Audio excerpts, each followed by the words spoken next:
Estenda suas mãos para cá, vamos orar por ela, abençoar a vida dela. Vamos falar hoje sobre oração, assunto novo aqui na base. Vamos ver se a gente consegue introduzir essa matéria. Pai, nós abençoamos a Mariana com graça, com favor. Nós declaramos sobre ela, Deus, a Tua revelação para que ela possa ministrar, tocar, ó Pai, os nossos corações com o Espírito Santo que flui através dela e que nós possamos ter entendimento daquilo que o Senhor quer falar a nós nessa manhã, em nome de Jesus. Amém.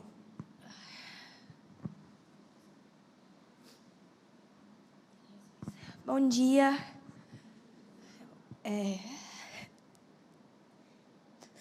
Eu vou pedir um pouco de paciência hoje comigo, porque geralmente eu consigo me recompor depois do louvor. Parece que não é o caso hoje. É bem embaraçoso para mim, se eu puder ser bem vulnerável, mas eu vou tentar.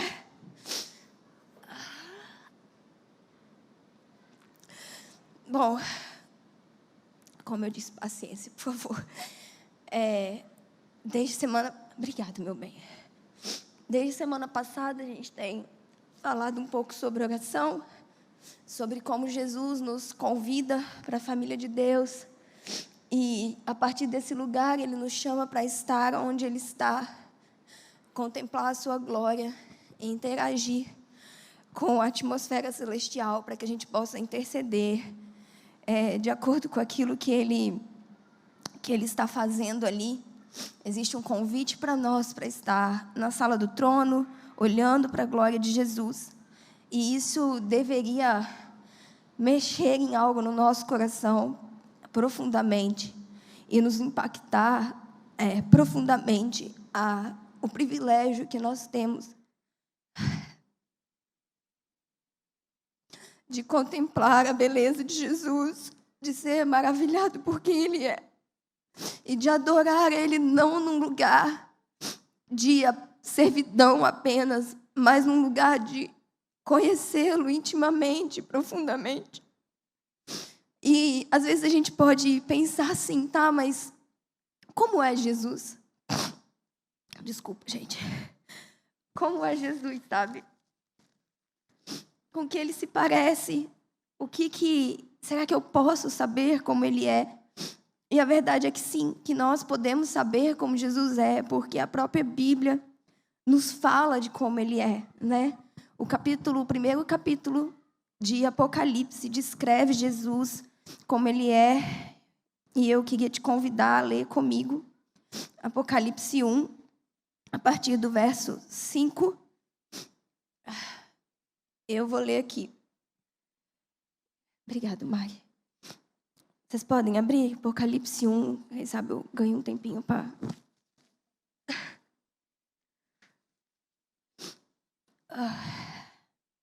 Vamos lá. Jesus Cristo, a fiel testemunha, o primogênito dos mortos e soberano dos reis da terra, aquele que nos ama e pelo seu sangue nos libertou de nossos pecados e nos constituiu reino sacerdote para o seu Deus e Pai. A Ele a glória e o domínio pelos séculos dos séculos. Amém. Eis que vem com as nuvens e todo olho verá, até quantos o transpassaram, e todas as tribos da terra se lamentarão sobre ele. Certamente. Amém. Eu sou o Alfa e o Ômega, diz o Senhor, aquele que é, que era e que há de vir, o Todo-Poderoso. Achei-me em espírito no dia do Senhor e o ouvi por trás de mim, grande voz como de trombeta. Voltei-me para ver quem falava comigo e, voltando, vi 7 candeeiros de ouro e no meio dos candeeiros um semelhante ao Filho do Homem, com vestes talares e cingido à altura do peito, com uma cinta de ouro. A sua cabeça e os seus cabelos eram brancos como a lã, como a neve, os olhos como chamas de fogo, os pés semelhantes ao bronze polido, como que refinado numa fornalha, a voz como voz de muitas águas. Tinha na mão direita 7 estrelas, e da boca saía-lhe uma afiada espada de 2 gumes. O seu rosto brilhava como o sol na sua força. Quando o vi, caí em seus pés como morto. Porém, ele pôs sobre mim a mão direita, dizendo: não temas, eu sou o primeiro e o último, aquele que vive. Estive morto, mas eis que estou vivo pelos séculos dos séculos, e tenho as chaves da morte e do inferno. Amém?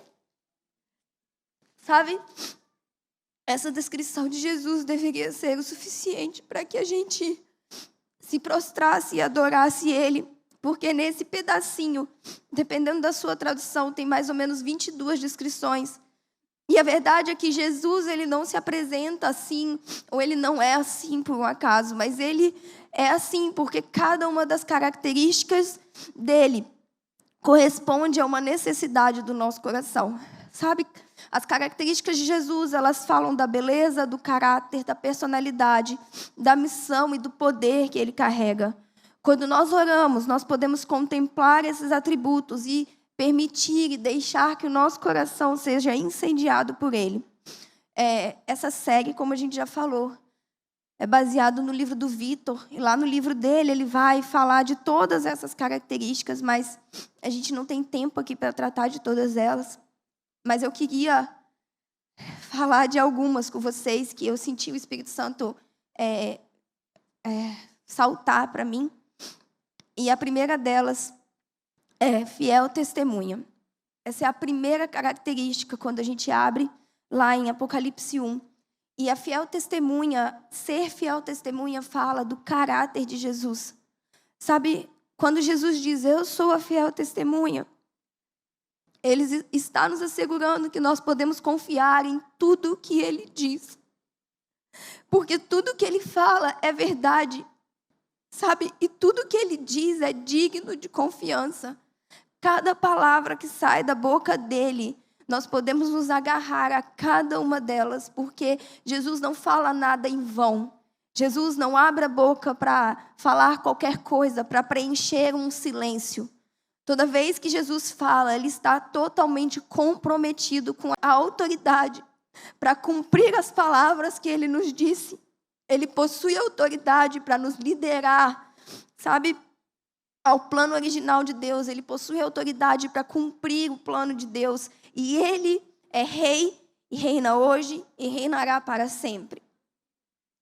Isso nos diz que nós podemos nos sentir seguros, porque servimos a um rei que possui toda a autoridade, a um rei que irá cumprir o seu plano, a um rei que tem a preeminência de liderar, o direito de liderar, a autoridade para isso.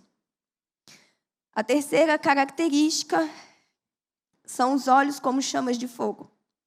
Em Mateus 6, Jesus vai nos falar a relação dos nossos olhos com o nosso interior. Ele diz que se os nossos olhos são puros, o interior é puro, não é verdade? Então, nós sabemos ali que aquela coisa de que os olhos são a janela da alma não é só um ditado popular. É um conceito bíblico, é algo que a própria Bíblia nos diz. Então, se os olhos de Jesus são como chamas de fogo, isso nos diz que o interior dele é incendiado de amor e de paixão. Os olhos dele vão refletir o interior dele, que é como uma fornalha de fogo ardente. Sabe, isso vai nos falar da beleza de Jesus. Porque os olhos de fogo, eles não pretendem nos assustar, mas eles são para nos mostrar o tamanho do amor dele por nós. Como é o coração de Jesus por nós.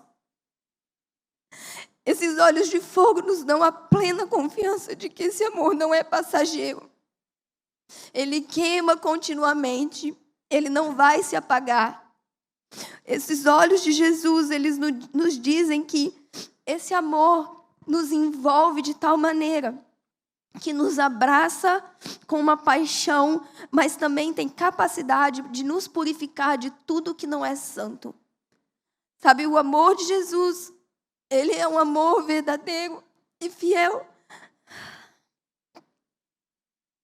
E ele não passa nunca, porque os olhos dele são como chamas de fogo eternamente. Mas, ao mesmo tempo, quando nós contemplamos isso, nós temos também um convite. É preciso que eu permita que Ele queime em mim tudo que não é santo. Isso não é pelo meu próprio esforço, mas é por esse fogo ardente dEle, é passando através desse fogo ardente dEle. Sabe, é através desse poder que há nos olhos dEle. Sabe, a gente não vence pecados olhando para o pecado e dizendo, eu vou te vencer. Não, a gente vence o pecado olhando para os olhos de Jesus. E sabendo que nele estão todas as coisas que eu preciso. Sabe, e que o pecado, na verdade, ele é um amor desordenado dentro do nosso coração. Nós precisamos que, ao olhar para os olhos de Jesus, Ele queime todos os outros amores. Ele queime todas as coisas que nos afastam dEle. Porque o pecado nos faz mal aqui, mas ele também nos afasta de Jesus. E os olhos de fogo nos garantem que essa purificação de Jesus é através do amor. É através desse ardente amor, desse amor que é ciumento, que não nos divide com mais nada, que não nos divide com mais ninguém, que exige que Ele seja o primeiro, não porque Ele é possessivo, mas porque Ele sabe que você nasceu para tê-lo como primeiro e nada vai te satisfazer sem isso. A outra característica são os pés como bronze polido. Sabe, quando a gente vê os pés de Jesus como bronze, essa é uma expressão do seu poder para aniquilar os seus inimigos com autoridade. Esses pés polidos, eles têm a capacidade de esmagar os inimigos de Deus. A capacidade de esmagar todo o mal dessa era. Sabe, de aniquilar as obras malignas que nós vemos hoje. É curioso, né? Porque a Bíblia ela é completa de ponta a ponta. Mas em Gênesis 3,15, quando Deus está falando depois do pecado, Ele diz assim, porém hostilidade entre ti e a mulher é a serpente, entre a linhagem sua e a linhagem dela. Mas ela, Ele está falando da linhagem, te esmagará a cabeça. Quando o pecado entrou, Deus já providenciou a saída e já nos disse o que iria acontecer. Olha, por mais que exista uma inimizade entre vocês, a verdade é que um dia a descendência, que era Jesus, Ele vai esmagar a sua cabeça.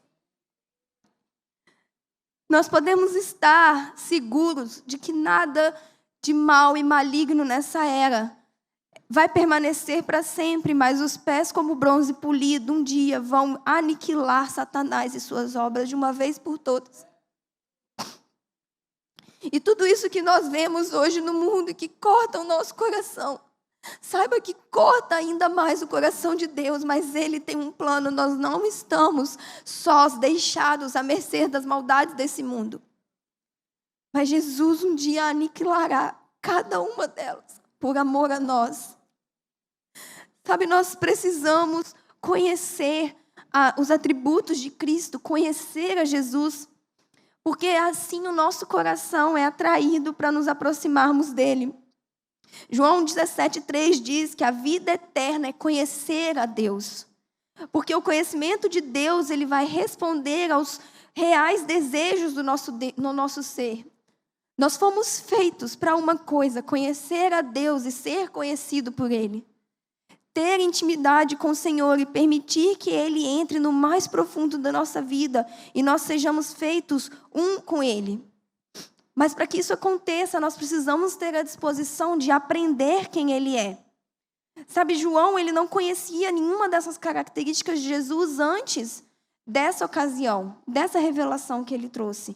Mas hoje, por causa dele, esse conhecimento está disponível para nós através da palavra de Deus. Nós precisamos adorar Deus por quem Ele é. Mas se nós não conhecermos quem Ele é, como nós vamos fazer isso? Como eu vou adorar a Deus por quem Ele é, se eu não sei quem Ele é, se eu não conheço quem Ele é? Sabe, é a Bíblia que contém as palavras que descrevem Jesus como Ele deseja ser conhecido. Como Ele deseja que nós saibamos que Ele é. É na Bíblia que nós encontramos o poder para nos fazer conhecer Deus a partir da maneira que Ele deseja ser conhecido. Nós não podemos fugir da responsabilidade de tentar compreender como Ele é, o que Ele é e com que Ele se parece, porque isso nos parece estranho ou incompreensível. Sabe, lendo essa passagem de Apocalipse, se nós lermos apenas com os nossos olhos carnais, digamos assim, é estranho, sabe? É um olho de fogo, é um pé de bronze, é uma espada que sai da boca, é um cabelo branco. E eu sou uma pessoa visual, eu fico tentando juntar tudo assim. Meu Deus, que coisa meio estranha. E aí a gente pode dizer assim, deixa para lá, isso aqui tem algum significado de alguma coisa que eu não vou entender mesmo, então deixa para lá. Mas nós não podemos fugir dessa responsabilidade, porque é isso que nos faz nos aproximarmos dele. É assim que ele deseja ser conhecido. Sabe, Deus não é aquilo que nós desejamos que Ele seja, ou aquilo que nós imaginamos que Ele seja. Ele é o que Ele diz que é. E essa verdade está escrito na palavra que é incorruptível. Se dedicar ao estudo dessa palavra não é só para quem é erudito ou resolveu se aprofundar em teologia, ou os teólogos dessa terra, sabe? É um dever de todos aqueles que se entregam a Deus e desejam crescer e amadurecer na sua presença. Porque eu não posso conhecer a um Deus que eu fabrico na minha mente. Sabe, é como se uma pessoa que estivesse querendo te dizer quem ela é e como ela é, e você está olhando para a pessoa, está olhando para a Vitória. E ela está aqui, Mari, eu sou branquinha, magrinha, cabelo assim e tal. E eu falo, não. Pega aí que eu vou fechar o olho aqui, eu vou imaginar como que você é. E aí você vai ser como eu imagino que você é. Não, existe uma descrição de quem ele é, do caráter dele, do poder dele, da personalidade dele. E é nosso dever, se nós dizemos que o amamos, buscar entender e nos aprofundar e conhecer isso. Sabe, mas o nosso terceiro ponto, nem sei quanto tempo eu estou falando. Hoje vocês vão ter que ter paciência comigo, gente. O nosso terceiro ponto é que o conhecimento nos leva a experimentar. Os atributos de Jesus, gente, eles não são só sobre um conhecimento intelectual. Eles são um convite para que a gente experimente cada uma dessas características de quem ele é. João, ele não estava sentado lá na ilha sem fazer nada, tipo assim, não tem nada para fazer nessa ilha aqui, vou começar a escrever um texto bonito aqui. Ele não estava desenvolvendo uma teoria, ele não estava desenvolvendo uma linha filosófica. João estava tentando colocar em palavras o que ele estava vendo, o que ele estava experimentando. E com isso, ele deixou uma maravilhosa verdade para nós hoje de quem Jesus é. A revelação pura, real, verdadeira de quem ele é, como ele quer ser conhecido. Mas nós precisamos entender que não é só a respeito de ter um conhecimento intelectual, talvez de você saber de cor e saber declarar cada uma dessas coisas, mas é um convite para que você experimente cada uma dessas coisas. A oração ela é uma ferramenta poderosa para que a gente pegue esse conhecimento, o texto que nós aprendemos, e a gente conduza isso de uma forma a nos fazer experimentar essa verdade que nós acabamos de compreender. E uma forma prática que você pode fazer isso é que você pode transformar um texto em oração. Por exemplo, nós lemos lá que Jesus é o primogênito dentre os mortos. E ela pode ser transformada em 3 frases. O Vitor uma vez ensinou isso para o Felipe. Não está aqui, não. Cadê? Ensinou isso para o Felipe. E eu me lembro que a gente se mudou há pouco tempo, mas na nossa outra casa, na nossa cozinha tinha uma mesinha e era ali que ele orava todo dia de manhã. Então, ele escreveu essas 3 perguntas que a gente pode fazer para o texto, que o Vitor ensinou para ele. A primeira é agradecer. Jesus, muito obrigado por se revelar como primogênito. A segunda é declarar que cremos, é crer. Eu creio que você ressuscitou e vive para todo sempre. E a terceira é buscar entender. Então, nós dizemos, me ajude a entender, a provar desse atributo. Então, nós transformamos aquele conhecimento que é importantíssimo e que é a base para todas as coisas, porque eu não experimento um Deus que eu imaginei, ou um Deus que eu moldei de acordo com as minhas vontades e os meus desejos, mas o Deus real, de forma como Ele se revelou. E aí eu transformo aquilo, eu peço o Espírito Santo de Deus para transformar aquilo em uma experiência, em um conhecimento que agora veio da minha mente, penetrou meu coração e ficou gravado dentro de mim. Sabe, a gente precisa permitir que o Espírito Santo faça a obra sobrenatural de revelar de forma pessoal os atributos de Jesus para nós. Por exemplo, nessa passagem que ele é o primogênito dos mortos, sabe, nós podemos ter uma revelação pessoal da paz que nós podemos ter ao enfrentar situações de morte. Porque sabemos que ele foi o primogênito, mas nós também um dia ressuscitaremos com ele. Isso nos traz paz em situações de morte, porque sabemos que ele abriu o caminho, que ele foi o primeiro por nós. Sabe, meditar sobre os atributos do Filho de Deus precisa nos conduzir a experimentar a manifestação desses aspectos de maneira real. De maneira que você possa dizer, olha, eu não só sei que ele tem olhos de fogo, eu sei dentro de mim. É uma convicção que ninguém vai tirar de mim. Sabe que as pessoas podem vir com qualquer tipo de filosofia, argumento, explicações lógicas, porque aquilo é loucura. Mas ninguém nunca vai arrancar aquilo de mim. Porque eu sei, o Espírito Santo gravou dentro do meu espírito que ele é fiel. Então, se todas as circunstâncias me disserem o contrário, eu continuo sabendo. Porque eu sei que ele é fiel a cada palavra. Isso não muda porque as coisas ao meu redor estão difíceis. Porque eu não estou com os meus olhos fitados naquilo que está acontecendo. Eu estou sendo fiel àquilo que ele fez dentro de mim. Não, você é fiel. Você é fiel testemunha. Você disse que ia voltar e você vai voltar. Você disse que você ia trazer paz e você vai trazer paz. Você disse que você ia restaurar todas as coisas e você vai. Não porque eu estudei 678 livros de teologia, isso é importante, é assim que a gente acessa aquilo que Deus quer que a gente entenda. Mas porque depois que eu estudei, depois que eu li, o Espírito Santo gravou isso dentro do meu espírito de uma forma que ninguém pode tirar isso de mim. Eu fico imaginando os mártires, aquelas pessoas, e eu fico, Jesus, eu quero ter essa certeza. Que nada, nem o medo da morte, nem o medo da tortura, nem o medo de nada vai tirar isso de mim. Porque é uma convicção inabalável de quem você é. Você é quem você diz que é. Amém? Então, quando nós entendemos isso, sabe, não quer dizer que você vai lá sentar um dia e vai ter uma visão como João teve. Nós não vamos experimentar esses atributos todos da mesma forma. Talvez você vai experimentar esses atributos durante uma situação difícil na sua vida. Sabe, que você vai ver Jesus sendo tão real ali, te carregando e cuidando de você, que você vai falar, nossa, aquilo que eu li na palavra, sabe, que Ele me ama com um amor inabalável, é verdade, eu estou experimentando isso. Talvez você vai ter essa revelação do Espírito num momento de oração. Mas a verdade é que todos nós precisamos ser marcados com o atributo de Cristo, porque isso faz da nossa vida espiritual viva e dinâmica. Estudar sobre Deus tem que ser melhor, mais profundo, mais empolgante e mais real do que estudar sobre qualquer outro assunto. Quantas pessoas a gente vê hoje em dia apaixonadas pelos assuntos que elas dominam? Sabe, cientistas políticos, militantes políticos que defendem com unhas e dentes aquele conhecimento que eles têm. Professores que abrem mão, muitas vezes, de família, de tantas coisas. Por quê? Para defender e para continuar estudando, ensinando aquele assunto.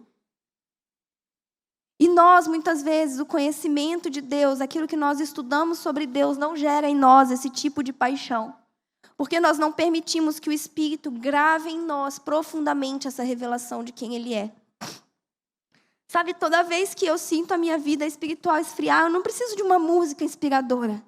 Eu não preciso ficar procurando no Spotify qual música que vai acender de novo o fogo dentro de mim. Eu não preciso assistir uma pregação de coach me dizendo um monte de frase de efeito que vai levantar o meu ânimo. Eu preciso olhar nos olhos como chamas de fogo. Eu preciso saber que esses olhos são reais e eu preciso experimentar essa realidade. Quando o meu coração ele está contrito em oração, em meio às dificuldades, sabe, que vão além do meu controle, as coisas que eu não consigo entender, as coisas que parecem se abalar.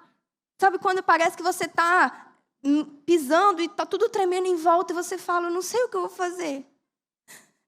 Eu preciso saber que Ele me segura assim como Ele segura as 7 estrelas na sua mão. Eu preciso ter essa revelação. Eu preciso ter experimentado isso.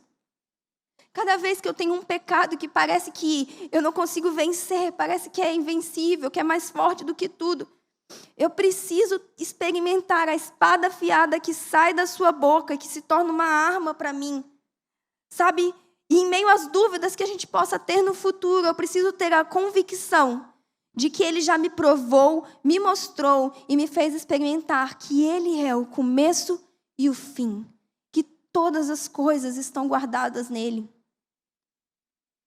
Sabe, sem o conhecimento da revelação fundamental que é a Bíblia, as nossas experiências são cheias de nós mesmos. Elas são afastadas das realidades celestiais, elas são produzidas pela nossa imaginação. E o perigo disso é que elas podem ser completamente contrárias a quem Deus diz que é. Eu acho que é um dos grandes males dessa nossa era, da era que nós vivemos agora. Nós vemos as pessoas dizer, não, eu amo a Deus. Não, eu acredito em Deus. E eu acredito que Deus é amor e que Ele me ama, apesar de todas as coisas. Então, eu posso viver do jeito que eu quiser, porque o amor dEle... Ontem eu ouvi assim de uma pessoa que eu sei que está afastada. A gente estava brincando, né? Porque agora, de novo, todo mundo está achando que o mundo está acabando mais uma vez. E aí ela falou assim, amiga, o que está acontecendo? Que a gente é da base, e todo mundo acha que a gente sabe todos os detalhes de como vai ser o fim do mundo. Vocês já passaram por isso? É assim que eles acham que a gente é. A gente sabe, mas você tem que estudar. Tô brincando. Não vou contar, não. E aí ela veio falar isso comigo. Aí ela falou assim, nossa, minha amiga falou assim, Jesus não pode vir agora não, senão eu vou para o inferno. Mas eu falei com ela, amiga, eu falei, não, é a graça dele que nos basta. Eu quase olhei e falei, Felipe. Falei, a graça dele nos basta, né? Para nos alcançar e para nos fazer viver uma vida de santidade também. A graça de Deus é um favor imerecido e o poder que nos capacita a viver uma vida de santidade. Agora, eu nunca vou saber isso se eu não consultar as Escrituras. Não ver ali um chamamento para a vida de santidade. Não ver ali uma realidade de que só os puros, só os santos verão a Deus. Mas que eu não preciso me apoiar nas minhas próprias forças para isso. Ele provê a graça para que eu viva essa vida. Mas que o amor e a graça dele não são permissões para que eu viva a minha vida do jeito que eu quiser. Sabe, é o mal dessa era.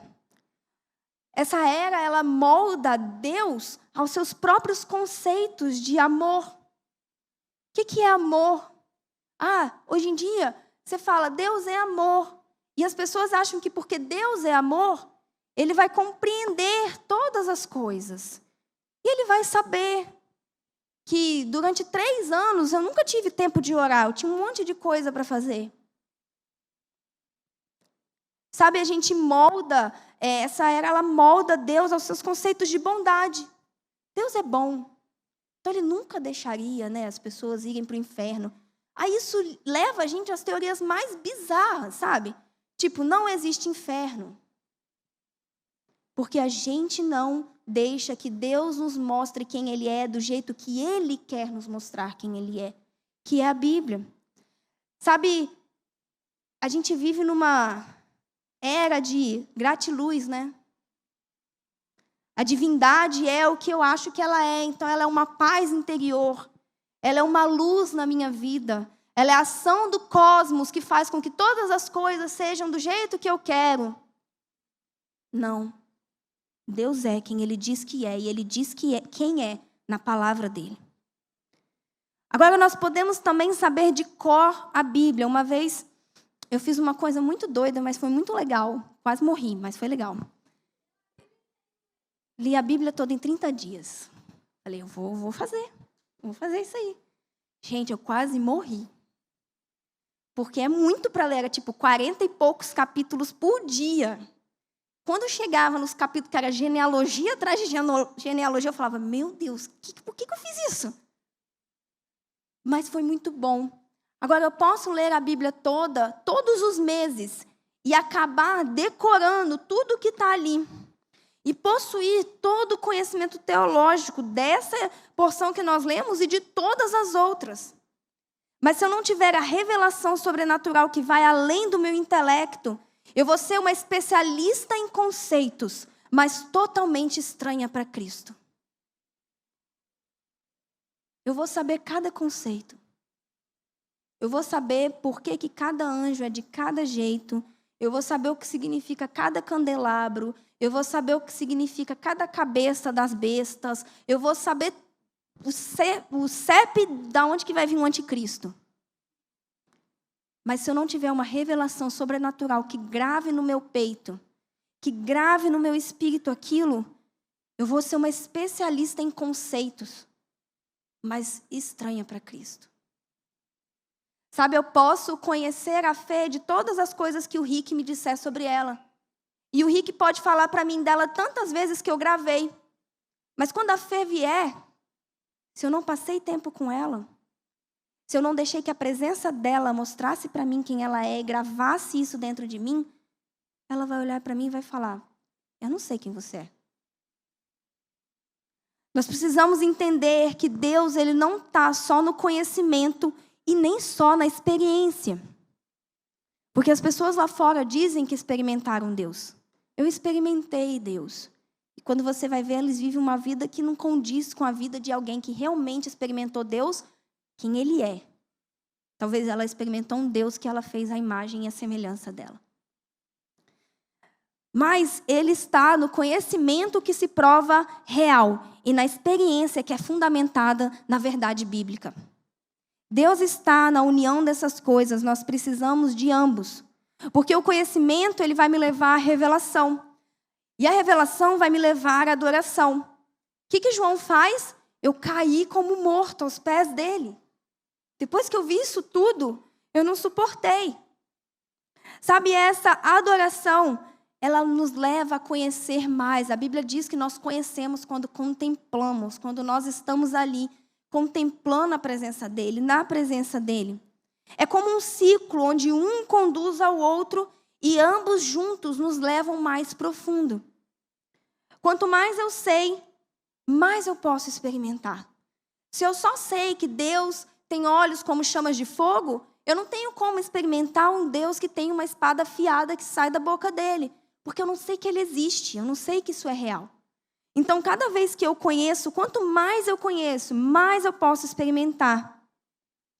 E aí, quanto mais eu experimento, mais o meu lugar de oração se fortalece.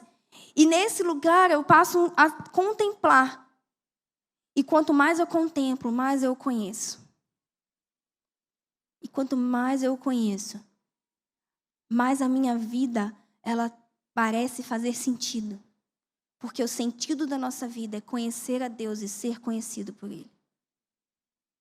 Quanto mais eu conheço a Deus na palavra dEle, e aquilo se torna real para mim dentro do meu espírito,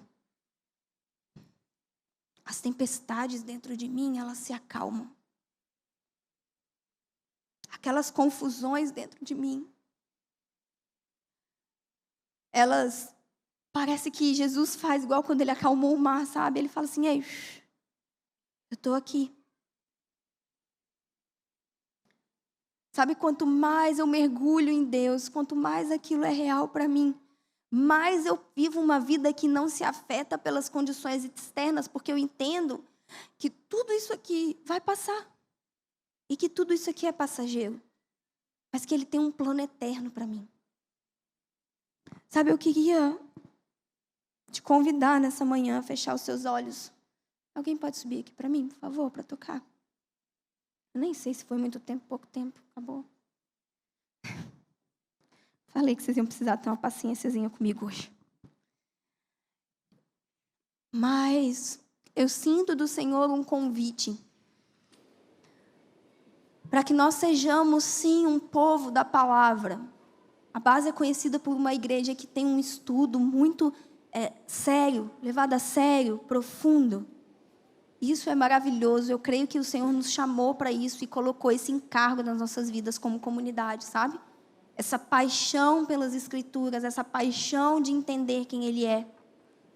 E eu creio também que o Senhor tem para nós a revelação sobrenatural para que aquelas páginas saltem daquele papel e sejam gravadas dentro de nós.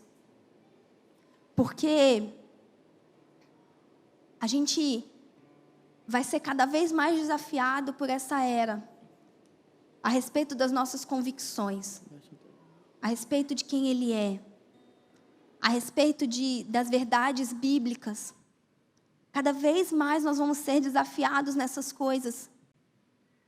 E aí não vai bastar apenas você dizer, eu estava na igreja, um dia eu tive uma visão assim, assim.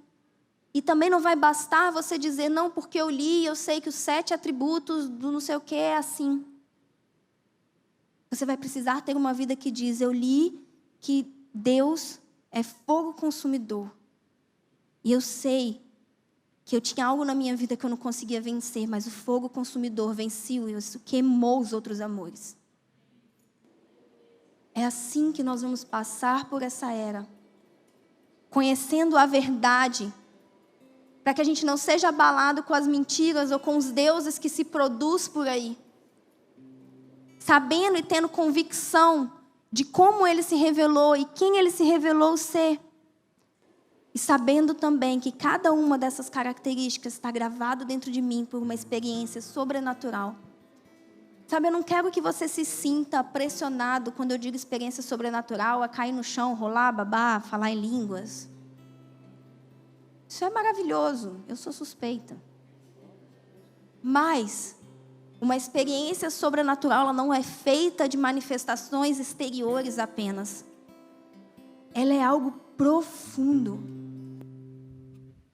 Sabe, será que alguém consegue arrancar de você a verdade de que Ele é seu Pai? Será que alguém consegue arrancar de você a verdade de que Ele é fiel? Será que alguém consegue arrancar de você a verdade de que Ele vai voltar? A gente determina uma experiência sobrenatural por quão profunda ela está encravada e gravada no nosso espírito. E quão profunda é essa convicção. Não por manifestações externas. Se tiver manifestações externas, amém, a gente vai ter que se acostumar com o esquisito. Mas é sobre aquilo que Ele gravou no seu interior. Eu queria que você fechasse seus olhos.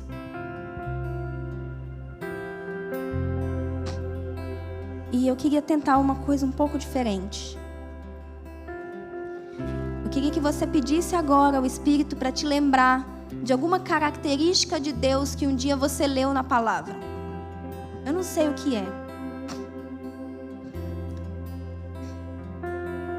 Tem uma característica de Deus que me toca tão profundamente. Porque Ele diz que Ele é o Roi. Eu não sei se é assim que pronuncia. Mas Ele é o Deus que vê.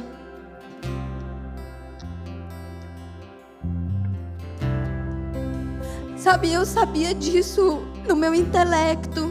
Eu estudei o significado da palavra em hebraico.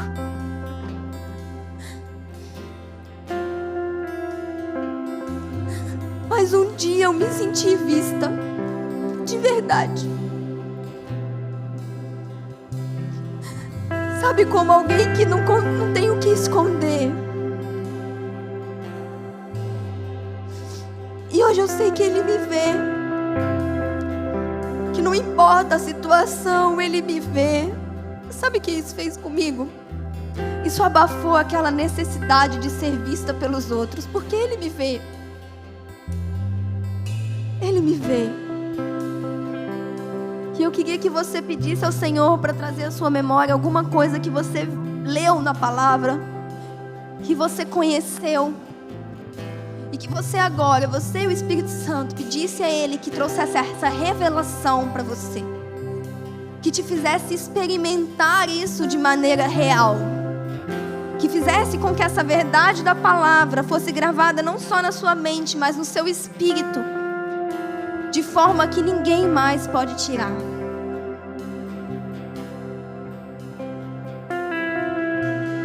O esplendor da glória do Pai, a representação exata do seu ser.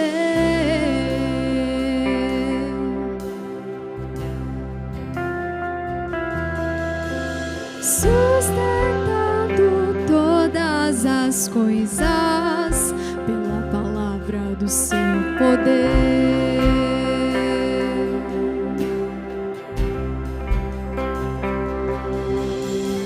Ele é o resplendor da glória do Pai, a representação exata do seu ser.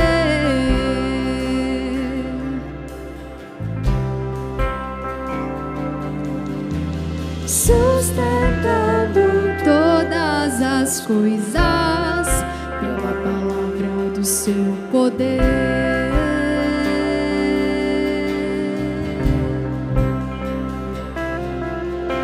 E havendo feito a purificação dos meus pecados,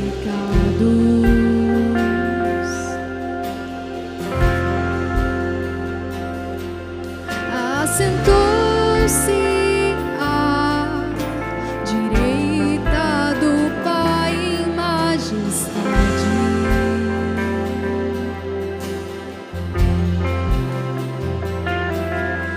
Essa é a verdade que move toda a terra pra você.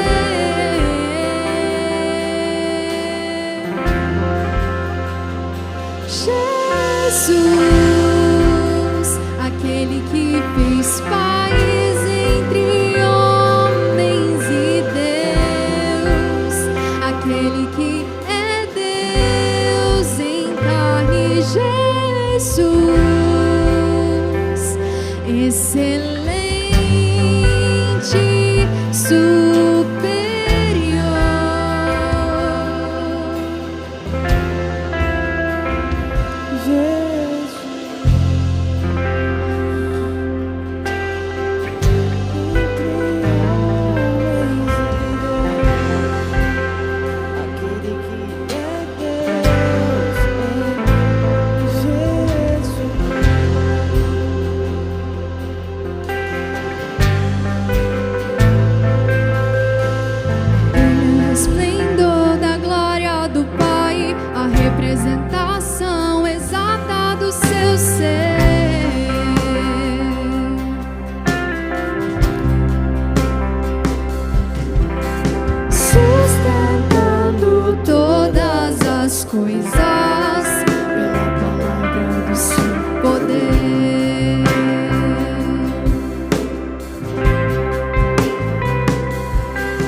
diz quem você é, quem você diz que é. Nós te adoramos, Jesus, porque a tua palavra, ela não é só conhecimento intelectual, mas ela é viva e eficaz. Nós te adoramos, Jesus, porque você se fez carne para nos mostrar as tuas realidades. Você se fez carne para fazer paz conosco, entre nós e Deus. E nós podemos experimentar quem você é por causa do vivo caminho que você abriu. Nós te adoramos, Jesus, porque você não é só uma ideologia, você não é só uma teoria, você não é uma filosofia de vida. Você é real. Nós te adoramos, Jesus, porque quem você é muito mais do que só uma experiência, é muito mais do que uma iluminação sobrenatural, é muito mais, mas você é a verdade, você é o caminho, você é a vida. Faz-nos, Jesus, experimentar cada um dos teus atributos. Faz-nos, Pai, ter gravado em nosso espírito cada uma das tuas verdades, de modo que nenhuma dificuldade, de modo que nenhuma filosofia vã desse mundo, de modo que nenhuma ideologia arranque de nós a verdade, a experiência de quem você é. Nos dá, Deus, uma revelação da tua verdade, uma revelação do teu caráter, do teu poder, da tua personalidade, do teu amor por nós. Deixa-nos conhecer não só de mente, mas também de todo o coração, para que a nossa adoração flua de um lugar de verdade, de um lugar de entrega. Nós queremos te imitar e ir até as últimas consequências, agarrado nas verdades reveladas da tua palavra. Nós não temeremos mal algum, porque sabemos que você está conosco. Nós não moldaremos as tuas verdades, porque sabemos que elas são suficientes para nós. Nós não vamos abrir mão daquilo que você diz que é correto, porque sabemos que você é um justo juiz. Nós não vamos moldar a nossa vida pelas exigências do mundo, porque sabemos que temos recompensas celestiais. Nós vamos, Jesus, estar firmes com você, porque sabemos que você é fiel e nós queremos ser também. Nós saberemos que não estamos sozinhos, porque você disse que nunca nos abandonaria e nunca nos deixaria. Ah, Jesus, revela cada uma das tuas verdades a nós, grava no nosso espírito como algo que não pode ser retirado, as tuas verdades. Dá-nos sede de conhecer a tua palavra, dá-nos sede para ler, para meditar, para saber quem você é, para que nós possamos